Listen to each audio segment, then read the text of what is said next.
Audio Jungle.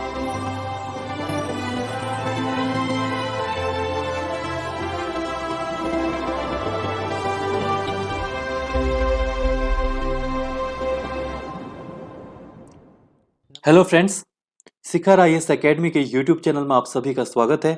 मेरा नाम है हिमांशु जोशी। इस वीडियो में मैं उत्तराखंड करंट अफेयर्स के अक्टूबर मंथ के कुछ इंपॉर्टेंट टॉपिक्स को आपके सामने लेकर आया हूं। तो एक एक करके हम हर एक टॉपिक को डिस्कस करते हुए और उसका एनालिसिस करते हुए आगे बढ़ते चलेंगे। तो लास्ट तक इस वीडियो में मेरे साथ बने रहिए। तो स्टार्ट करते हैं आज का वीडियो। आज का जो पहला टॉपिक है उसका नाम है मुख्यमंत्री सौर स्वरोजगार योजना। देखिए, अभी हाल ही में उत्तराखंड सरकार ने मुख्यमंत्री सौर स्वरोजगार योजना का शुभारंभ किया है।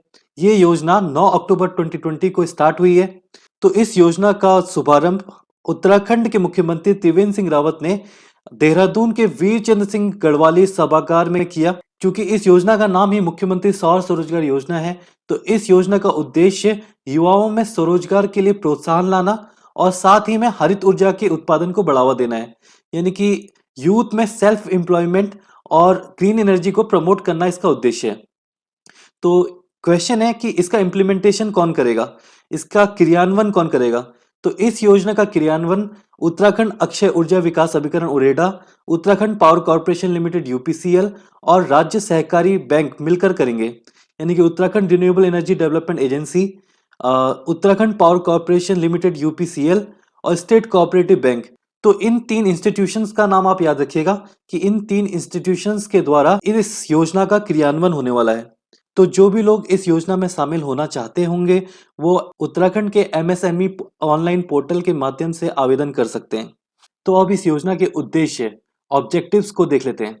देखिए, जो उत्तराखंड सौर स्वरोजगार योजना है उसका जो मुख्य उद्देश्य है वो है स्वरोजगार के अवसर को सुलभ कराना, यानी कि सेल्फ एम्प्लॉयमेंट अपॉर्चुनिटीज को विकसित करना। यानी कि जो भी उत्तराखंड में बेरोजगार हैं, जो उद्यमी हैं और जो लघु और सीमांत कृषक हैं और साथ ही ऐसे लोग जो कोविड-19 के कारण राज्य में वापस आए हैं, उन सभी के लिए स्वरोजगार के अवसर को सुलभ कराना इसका प्राइमरी ऑब्जेक्टिव है।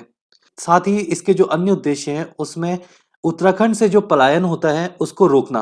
यानी कि उत्तराखंड के जो लोग हैं वो रोजी रोटी की तलाश में दूसरे स्टेट में चले जाते हैं। तो ऐसे पलायन को रोकना ताकि वो अपने ही क्षेत्र में रहकर रोजगार कर सके। और इसका अन्य उद्देश्य है जो भूमि बंजर हो रही है, यानी कि जो बैरन लैंड है उसमें भी कुछ ना कुछ उत्पादन हो। यानी कि जो बैरन लैंड है उसमें भी आय के अवसर उपलब्ध हो सके। साथ ही हरित ऊर्जा को प्रमोट करना इसका एक और उद्देश्य है। और साथ ही समेकित खेती, इंटीग्रेटेड फार्मिंग, यानी कि जो सोलर पैनल तो लगे ही रहेंगे खेतों में, साथ ही fruits, vegetables, herbs production, apiculture, इन सारी चीजों को भी बढ़ावा दिया जाएगा। देखिए, इस योजना के तहत क्या क्या फायदे होने वाले हैं इसको डिस्कस कर लेते हैं। इस योजना के तहत लगभग 10,000 युवा और जो प्रवासी हैं, यूथ और माइग्रेंट हैं, उनको सेल्फ एम्प्लॉयमेंट करने को मिलेगा। ठीक है, इसमें जो भी लाभार्थी होगा उसको 25 किलोवाट का सौर संयंत्र आवंटित किया जाएगा। और इसके लिए रिक्वायरमेंट क्या है? देखिए, जिस व्यक्ति को इस सेक्टर में काम करना है उसके पास 1.5 से लेके 2 नाली तक की जमीन होनी चाहिए। लगभग 300 वर्ग मीटर तक की जो भूमि है उसकी आवश्यकता है। ठीक है, तो उसी में ही सोलर पैनल लग सकता है। और देखिए, जो 25 किलोवाट क्षमता का संयंत्र है, यानी कि जो 25 किलोवाट कैपेसिटी का जो प्लांट विकसित होने वाला है, इसमें 40,000 पर किलोवाट की दर से लगभग 10 लाख रुपए तक का व्यय होने वाला है। यानी कि जो व्यक्ति इस योजना में शामिल होना चाहता है तो उसको 10 लाख का व्यय करना पड़ेगा। तो इससे फायदा क्या होगा? क्योंकि ये जो 25 किलोवाट क्षमता से जो सोलर प्लांट बनाया जाएगा उससे जितनी भी बिजली उत्पादित होगी उसको यूपीसीएल खरीदेगी। ठीक है, और ये अनुमान लगाया जा रहा है कि इन संयंत्रों से, इन 10,000 लोगों को इन संयंत्रों को बांटे जाने से पूरे प्रदेश में 38,000 यूनिट बिजली का उत्पादन होगा और 25 वर्षों तक यूपीसीएल द्वारा इस बिजली को खरीदा जाएगा। ठीक है, तो इस योजना के फायदे हैं। देखिए, जो भी व्यक्ति इस योजना से पैसा कमाना चाहता है, जो भी व्यक्ति इस योजना से सेल्फ एम्प्लॉयमेंट करना चाहता है, उसके लिए एक अच्छा मौका है। देखिए, अब इस योजना के लिए एलिजिबिलिटी क्या है, आवेदक हेतु पात्रता क्या है। देखिए, ये योजना केवल उत्तराखंड के स्थायी निवासियों के लिए है, valid only for permanent resident of Uttarakhand. और इस योजना में जो भी एप्लीकेंट होगा वो 18 वर्ष से अधिक का होना चाहिए। ठीक है, जो भी इच्छुक व्यक्ति हैं जो इसमें आवेदन करना चाहते हैं, उसकी उम्र 18 वर्ष से अधिक होनी चाहिए और साथ ही इसमें शैक्षिक योग्यता की कोई बाध्यता नहीं है, यानी कि कोई पढ़ा लिखा नहीं भी है, वो भी इस पर आवेदन कर सकता है। इसकी एक कंडीशन ये भी है कि केवल एक ही सोलर पावर प्लांट एक व्यक्ति को दिया जाएगा। देखिए, जैसा कि मैंने आपको बताया ही था कि इस योजना में लगभग 10 लाख रुपए तक का व्यय आने वाला है, यानी कि 10 लाख रुपए तक का खर्चा होने वाला है। तो इस योजना के लिए यदि किसी व्यक्ति के पास पैसों की कमी है, तो उसे उत्तराखंड राज्य जिला सहकारी बैंकों के द्वारा, उत्तराखंड स्टेट डिस्ट्रिक्ट कोऑपरेटिव बैंकों के द्वारा 8% ब्याज दर पर ऋण भी उपलब्ध हो जाएगा। ठीक है, 8% इंटरेस्ट रेट के हिसाब से उसे लोन भी मिल सकता है। तो ये इस वीडियो का पहला टॉपिक था, मुख्यमंत्री सौर स्वरोजगार योजना। अब आगे बढ़ते हैं अपने नेक्स्ट टॉपिक की ओर। उत्तराखंड की पहाड़ियों में एक शताब्दी के बाद दुर्लभ तितलियां और पतंगा फिर से दिखे। ठीक है, तितलियां मतलब बटरफ्लाइज और पतंगा मतलब मौत। देखिए, जैसे कि आपको इस पिक्चर में एक तितली और एक पतंगा की तस्वीर दिखाई दे रही है, तो हाल ही में इन दो दुर्लभ प्रजातियों को उत्तराखंड में देखा गया है। ठीक है, तो सबसे पहले तितली के बारे में देख लेते हैं, बटरफ्लाई। देखिए, इस तितली का नाम है पेप्लियो एल्केमेनोर। ठीक है, पेप्लियो एल्केमेनोर इस तितली का नाम है, जिसको रेड ब्रेस्ट के नाम से भी जाना जाता है। इसे मुक्तेश्वर में देखा गया, मुक्तेश्वर जो कि नैनीताल डिस्ट्रिक्ट में है। इसकी जो खोज हुई थी 110 साल पहले पश्चिमी हिमालय में, वेस्टर्न हिमालय में इसकी खोज हुई थी। ठीक है, और ये आमतौर पे ईस्टर्न हिमालय में देखने को मिलती है। तो ये अभी हाल फिलहाल में नहीं दिखाई दे रही थी, तो अभी मुक्तेश्वर एरिया में इसे फिर से देखा जाना बहुत रोचक है। ये तो रही तितली की बात। अब पतंगे की ओर बढ़ते हैं। देखिए, ये जो पिक्चर में पतंगा दिखाई दे रहा है, ये भी उत्तराखंड में देखा गया। ठीक है, ये कहाँ देखा गया? ये टिहरी गढ़वाल जिले के देवलसारी में। टिहरी गढ़वाल जिले के देवलसारी में एक श्रीदेव सुमन तितली पार्क है, वहां पर ये रेयर मौत देखा गया, जिसका नाम एचिलुरा बाइफासियाटा है। ठीक है, एचिलुरा बाइफासियाटा। देखिए, इसे लास्ट टाइम पे 1893 में देखा गया था। लगभग 127 साल पहले इस पतंगे को देखा गया था। उसके बाद ये उत्तराखंड के टिहरी गढ़वाल जिले के देवलसारी में देखा गया है। ठीक है, तो ऐसे तो रात में उड़ने वाले बहुत से पतंगे हैं, लेकिन दिन में उड़ने वाला ये रेयर स्पीसीज है जो दिन में भी उड़ सकता है। तो एक तितली के बारे में हमने देखा, जिसका नाम है पेप्लियो एल्केमिनोर, और एक पतंगा जिसके बारे में हमने देखा एचिलुरा बाइफासियाटा। देखिए, इतने लंबे समय के बाद ऐसी दुर्लभ प्रजातियों का देखा जाना रिसर्चर्स को तो उत्साहित करता ही है, साथ ही ये उत्तराखंड के लिए भी एक उत्सव का विषय है कि हमारे राज्य में ऐसी रेयर स्पीसीज को देखा जा रहा है। और विशेषज्ञ ये बात भी कह रहे हैं कि कोविड-19 के लॉकडाउन के कारण जंगलों में आग में कमी आई है और इसके कारण यहाँ का जो एनवायरनमेंट है वो अच्छा हुआ है, जिसके कारण यहाँ पर को जो स्पीसीज हैं वो दिखाई दे रही हैं। अब हमारा जो नेक्स्ट टॉपिक है, उत्तराखंड फर्स्ट रामसर साइट आसन कंजर्वेशन रिजर्व। देखिए, आसन संरक्षण रिजर्व रामसर से मान्यता प्राप्त उत्तराखंड की पहली आर्द्रभूमि बनी। देखिए, जो आसन संरक्षण रिजर्व है, आसन कंजर्वेशन रिजर्व है, ये देहरादून में स्थित है। ठीक है, और ये रामसर से मान्यता प्राप्त उत्तराखंड की पहली आर्द्रभूमि बनी है। आर्द्रभूमि मतलब वेटलैंड, आर्द्र मतलब नमी। अक्सर ऐसी भूमि जहां पर को पानी होता है, जहां पर को दलदल होता है, वो आर्द्रभूमि कहलाता है। और ये आर्द्र भूमियां हमारे पर्यावरण की दृष्टि से बहुत महत्वपूर्ण होती हैं, क्योंकि यहाँ पर कुछ जैव विविधता बहुत ज्यादा होती है, बायोडाइवर्सिटी बहुत ज्यादा होती है। तो ऐसी आर्द्र भूमियों का संरक्षण होना बहुत ज्यादा जरूरी है। तो ऐसी आर्द्र भूमियों को संरक्षित रखने के लिए एक रामसर ट्रीटी हुई थी। तो उस रामसर ट्रीटी के तहत विश्व भर में जितनी भी महत्वपूर्ण आर्द्र भूमियां हैं, जितने भी वेटलैंड्स हैं, उसको मान्यता मिलती है। तो उसी क्रम में देहरादून के आसन कंजर्वेशन रिजर्व को मान्यता मिल गई है। तो रामसर से मान्यता मिलने के बाद अब भारत में 38 आर्द्र भूमियां हैं, यानी कि अब भारत में 38 वेटलैंड है, जो कि साउथ एशिया में सर्वाधिक है। साउथ एशिया में सबसे ज्यादा वेटलैंड इंडिया में ही है। तो रामसर से मान्यता मिलने के बाद देहरादून का जो आसन संरक्षण रिजर्व है, आसन कंजर्वेशन रिजर्व है, ये दुनिया के मानचित्र में आ जाएगा, जिससे देश के ही आर्द्रभूमि प्रेमी या जो वेटलैंड का अध्ययन करने वाले लोग हैं, वो ही नहीं बल्कि विश्व के वेटलैंड का जो अध्ययन करने वाले लोग हैं, वो यहाँ पर को आएंगे। और साथ ही रामसर से मान्यता मिलने के बाद यहाँ पर को जो भी टूरिस्ट हैं वो इसका दीदार करने जरूर आएंगे। तो आसन संरक्षण रिजर्व को रामसर से मान्यता मिल चुकी है। तो इससे यहाँ का जो भी क्षेत्र है वो अब ज़्यादा पॉपुलर हो जाएगा और यहाँ पर को जो कंजर्वेशन एक्टिविटी हो रही थी वो और भी गति पकड़ेंगी। देखिए, अब ये आसन कंजर्वेशन रिजर्व जैसे कि मैंने आपको बताया देहरादून में स्थित है। तो देहरादून में यमुना नदी के तट पर 4.44 स्क्वायर किलोमीटर एरिया में ये आसन कंजर्वेशन रिजर्व स्थित है। ठीक है, यहाँ पर को बहुत सारी इंडेंजर्ड बर्ड्स पाए जाते हैं और साथ ही यहाँ पर को बहुत सारे माइग्रेटेड बर्ड्स आते हैं, प्रवासी पक्षी यहाँ पर को आते हैं। तो ये इकोलॉजिकली बहुत ज़्यादा इम्पोर्टेंट साइट है। यहाँ पर को बहुत सारी रेयर स्पीसीज पाई जाती हैं। यहाँ पर को मछलियाँ अंडे देती हैं और काफ़ी संख्या में जैव विविधता है। जैसे कि मैंने आपको पहले ही बताया कि जो वेटलैंड है वो जैव विविधता की दृष्टि से महत्वपूर्ण होते हैं। तो आसन कंजर्वेशन रिजर्व भी जैव विविधता की दृष्टि से बहुत ही इम्पोर्टेंट है। यहाँ पर को बहुत अधिक जैव विविधता है। देखिए, अब थोड़ा सा रामसर संधि, रामसर ट्रीटी के बारे में देख लेते हैं। देखिए, रामसर संधि जो कि 1971 में ईरान के शहर रामसर में ये साइन हुई। रामसर ईरान में एक जगह है, ठीक है, तो वहीं पर कोई मीटिंग हुई थी और वहीं पर को ये वेटलैंड के लिए जो संधि है उस पर हस्ताक्षर किए गए, तभी इसको रामसर संधि कहा जाता है। और ये संधि 1975 से लागू हुई।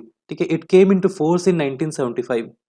चूंकि ये आर्द्रभूमि के लिए है, वेटलैंड के लिए है, तो ये दुनिया भर के जितने भी सारे वेटलैंड है किस तरीके से संरक्षण प्रदान किया जाना चाहिए उसके ऊपर एक ट्रीटी है। ठीक है, ये सबसे पुरानी अंतर सरकारी समझौतों में से एक है जो कि आर्द्रभूमि के ऊपर है। ठीक है, इसे आर्द्रभूमि पर संधि या कन्वेंशन ऑन वेटलैंड के रूप में भी जाना जाता है। ठीक है, इसका उद्देश्य मैंने आपको पहले ही बताया था कि चूंकि वेटलैंड्स में बहुत सारी जैव विविधता होती है तो उनका संरक्षण होना बहुत ज़्यादा जरूरी है। तो उसका किस तरीके से संरक्षण किया जाएगा उसी के ऊपर ये रामसर संधि है। देखिए, भारत 1 फरवरी 1982 को इस कन्वेंशन में शामिल हुआ। ठीक है, चूंकि रामसर संधि 1971 में ही आ चुकी थी लेकिन भारत इसमें 1 फरवरी 1982 को शामिल हुआ। देखिए, इस समय रामसर संधि में 170 से अधिक देश शामिल हैं। 170 कंट्रीज से ज्यादा अभी रामसर संधि में शामिल हैं, जिसमें लगभग दुनिया भर के 20 करोड़ हेक्टेयर भूमि में लगभग 2000 से अधिक जो स्थल हैं उसको रामसर से मान्यता मिल चुकी है। तो इसके जरिए लगभग 20 करोड़ हेक्टेयर क्षेत्र कंजर्व रहता है। ठीक है, और रामसर ट्रीटी के जरिए ही एक ग्लोबल वेटलैंड आउटलुक नाम की एक मैगजीन आती है जो कि वेटलैंड के ऊपर अपनी रिपोर्ट देती है। देखिए, इसी में आगे मॉन्ट्रेक्स रिकॉर्ड क्या है? देखिए, जो रामसर साइट्स हैं उनका एक लिस्ट बनाई गई है। ठीक है, एक बुक में सारे के सारे रामसर की लिस्ट लिखी गई है। ठीक है, जितनी भी आर्द्र भूमियां हैं जो रामसर सूची में अंकित हैं उसी का नाम मॉन्ट्रेक्स रिकॉर्ड है। तो भारत में अभी दो वेटलैंड मॉन्ट्रेक्स रिकॉर्ड में शामिल है। कौन कौन सी? केवलादेव राष्ट्रीय उद्यान जो कि राजस्थान में स्थित है और लोकटक लेक जो कि मणिपुर में है। ठीक है, तो ये ध्यान रखिएगा, केवलादेव राष्ट्रीय उद्यान और लोकटक झील भारत के दो ऐसे वेटलैंड हैं जो मॉन्ट्रेक्स रिकॉर्ड में शामिल हैं। तो अब नेक्स्ट टॉपिक की ओर बढ़ते हैं। उत्तराखंड के संचार विहीन क्षेत्रों में क्यूडीए प्रणाली का आरंभ। Introduction of QDA system in communication less areas of Uttarakhand. देखिए, क्यूडीए का मतलब है क्विक डिप्लॉयबल एंटीना। देखिए, उत्तराखंड में अभी भी ऐसे दुर्गम इलाके हैं, ऐसे स्थान है जहां पर को फोन की कनेक्टिविटी नहीं है, मोबाइल की कनेक्टिविटी नहीं है, वहां पर को टावर्स नहीं है। तो ऐसे क्षेत्रों के लिए जहां पर को टावर्स नहीं है, जहां पर को अभी तक संचार नहीं पहुंचा है, नो सिग्नल एरिया है, तो वहां के लिए क्विक डिप्लॉयबल एंटीना प्रणाली का आरंभ उत्तराखंड में किया गया। तो उत्तराखंड के सीएम त्रिवेंद्र सिंह रावत ने देहरादून में एसडीआरएफ भवन से जहां पर को नो सिग्नल एरियाज है उसके लिए वहां पर कम्युनिकेशन बढ़ाने के लिए क्यूडीए प्रणाली का आरंभ किया है। तो क्यूडीए प्रणाली की शुरुआत करने वाला उत्तराखंड पहला राज्य बन गया है। ठीक है, the first state in India to launch the quick deployable antenna system. देखिए, उत्तराखंड के सुदूरवर्ती इलाके या दुर्गम इलाके जहां पर को कम्युनिकेशन नहीं था, वहां पर को कम्युनिकेशन होने के लिए लगभग 248 सैटेलाइट फोन वितरित किए गए थे। देखिए, उत्तराखंड में जहां पर को भी कम्युनिकेशन नहीं हो पा रहा था, ऐसे स्थान, ऐसे दुर्गम इलाके जहां पर को कम्युनिकेशन नहीं हो पाता था, वहां पर को उत्तराखंड की सरकार ने 248 सैटेलाइट फोन वितरित किए थे। अब इन सैटेलाइट फोन को क्यूडीए से जोड़ दिया जाएगा। क्यूडीए प्रणाली और भी ज्यादा नवीनतम प्रणाली है, तो इस टेक्नोलॉजी के डलने से जो कम्युनिकेशन है वो और अच्छा हो जाएगा। इसे ऑडियो और वीडियो दोनों ही कॉल किए जा सकते हैं। वर्तमान में देश के एनडीआरएफ और अर्धसैनिक बल इसका उपयोग कर रहे हैं। यानी कि NDRF, national disaster response force और पैरामिलिट्री फोर्सेस क्यूडीए प्रणाली का यूज कर रहे हैं। देखिए, जैसे कि हम सब जानते हैं कि उत्तराखंड की भौगोलिक स्थिति ऐसी है कि यहाँ पर कोई डिजास्टर्स आते रहते हैं। तो अभी तक मैंने आपको बताया कि एनडीआरएफ के पास ये सुविधा थी, तो अभी उत्तराखंड के एसडीआरएफ यानी स्टेट डिजास्टर रिस्पांस फोर्स के पास भी ये सुविधा उपलब्ध हो जाएगी। ठीक है, एसडीआरएफ का मुख्यालय जो कि जॉलीग्रांट देहरादून में है, वहां पर को ये क्यूडीए प्रणाली लगा दी गई है। तो ऐसे क्षेत्रों में जहां पर कोई डिजास्टर्स आने की संभावना होती है, वहां के बारे में हमें इंफॉर्मेशन अब तत्काल मिल जाएगी और तत्काल हम उस पर रोकथाम कर पाएंगे। तो ये क्यूडीए प्रणाली के बारे में आप ध्यान रखिएगा कि उत्तराखंड देश का पहला राज्य बन गया है जहां पर कोई क्यूडीए प्रणाली आ गई है। अब चलते हैं नेक्स्ट टॉपिक की ओर। प्रसिद्ध साहित्यकार रस्किन बॉन्ड की रचना how to be a writer का प्रकाशन किया गया। ठीक है, तो अभी रस्किन बॉन्ड ने एक बुक लिखी है जिसका नाम है how to be a writer, तो इसको पब्लिश किया गया है। How to be a writer book में रस्किन बॉन्ड ने एक लेखक, एक ऑथर होने के लिए क्या योग्यता होनी चाहिए और उसके अंदर क्या गुण होने चाहिए, उसके ऊपर प्रकाश डाला है। रस्किन बॉन्ड, जैसे कि आप सभी जानते हैं, अंग्रेजी भाषा में लिखने वाले भारत के प्रसिद्ध साहित्यकार हैं और इनका जन्म 1935 में हिमाचल प्रदेश में हुआ था। ठीक है, इनकी पहली पुस्तक का नाम रूम इन द रूफ है और वर्ष 2005 में रस्किन बॉन्ड को गढ़वाल विश्वविद्यालय से डॉक्टरेट ऑनरेरी मानद की डिग्री प्रदान की गई थी। ठीक है, और 1992 में रस्किन बॉन्ड को साहित्य अकादमी पुरस्कार भी मिल चुका है और 1999 में रस्किन बॉन्ड पद्मश्री से भी सम्मानित हो चुके हैं और 2014 में ये पद्म भूषण पुरस्कार से भी सम्मानित हो चुके हैं। तो रस्किन बॉन्ड उत्तराखंड के एक प्रसिद्ध राइटर हैं। ठीक है, और जो कि विश्व प्रसिद्ध है। ठीक है, तो ये ध्यान रखिएगा, इन्होंने अभी एक बुक लिखी है जिसका नाम है how to be a writer. अब चलते हैं नेक्स्ट टॉपिक में, जो कि लास्ट टॉपिक भी है। 1 अक्टूबर को वीर चंद्र सिंह गढ़वाली, जिन्हें पेशावर विद्रोह के नायक के रूप में याद किया जाता है, की पुण्यतिथि थी। तो उत्तराखंड के जो राज्य आंदोलनकारी हैं और उत्तराखंड के सीएम, सभी ने पेशावर कांड के महानायक को याद किया, उनको श्रद्धांजलि दी। वीर चंद्र सिंह गढ़वाली, जिनका पूरा नाम चंद्र सिंह भंडारी था, जिनका जन्म 25 दिसंबर 1891 को थलीसैंण में हुआ था। थलीसैंण पौड़ी डिस्ट्रिक्ट में है। ठीक है, थलीसैंण उत्तराखंड में पौड़ी गढ़वाल डिस्ट्रिक्ट में है और इनकी मृत्यु 1 अक्टूबर 1979 को हुई। ये जब 21 साल के थे तो ये ब्रिटिश सेना में शामिल हुए थे। जैसे कि हम सभी जानते हैं, पेशावर कांड के हीरो हैं वीर चंद्र सिंह गढ़वाली। तो ये पेशावर कांड की घटना कब हुई थी? देखिए, पेशावर कांड की घटना 23 अप्रैल 1930 को हुई थी, जहां पर को खान अब्दुल गफ्फार खान के नेतृत्व में हजारों पठान पेशावर में किस्सा खानी बाजार में पुलिस चौकी पर एकत्र हुए थे। तो पेशावर के किस्सा खानी बाजार में इन हजारों पठानों के सामने गढ़वाल राइफल्स के जवान थे। उस समय ब्रिटिश कैप्टन ने उस मार्च को रोकने का प्रयास किया, उस अहिंसक प्रदर्शनकारियों को तितर-बितर करने का कोशिश करी, चेतावनी दी, लेकिन उस भीड़ ने, उस अहिंसक प्रदर्शनकारियों ने उसको उसकी अनसुनी करी। ठीक है, उस ब्रिटिश कैप्टन की बात को नहीं सुना। तो ब्रिटिश कैप्टन गुस्सा हुआ और वो गुस्से से चिल्लाया, गढ़वाली 3 राउंड फायर। तो उसी के समानांतर एक दूसरी आवाज आई, गढ़वाली युद्ध विराम। और ये गढ़वाली युद्ध विराम आवाज थी वीर चंद्र सिंह गढ़वाली की। तो चंद्र सिंह गढ़वाली ने यह ठान लिया था कि वो निहत्थे लोगों पर गोली नहीं चलाएंगे, भले ही कैप्टन उनको गोली मार देगा। तो यह एक साहस का अद्भुत प्रदर्शन था, जो हमारे स्वतंत्रता संग्राम के इतिहास में एक असाधारण क्षण था। चंद्र सिंह गढ़वाली को वीर चंद्र सिंह गढ़वाली के नाम से पुकारा जाता है।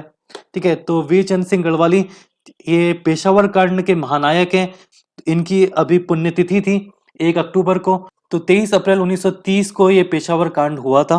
तो ये इंपॉर्टेंट डेट है, आप ध्यान रखिएगा, क्योंकि 23 अप्रैल 1930 के दिन पेशावर में वीर चंद्र सिंह गढ़वाली ने निहत्थे लोगों पर गोली चलाने से इनकार कर दिया था। तो 23 अप्रैल 1930 को पेशावर कांड के महानायक वीर चंद्र सिंह गढ़वाली को सलाम। तो आज का ये वीडियो यहीं पर को समाप्त होता है। आई होप कि आपको ये वीडियो पसंद आया होगा। इस वीडियो को ज़्यादा से ज़्यादा लाइक करिए, शेयर करिए और जिन लोगों ने अभी तक हमारा चैनल सब्सक्राइब नहीं किया है तो प्लीज़ हमारे चैनल को सब्सक्राइब करिए। मिलते हैं नेक्स्ट वीडियो में। Thanks for watching.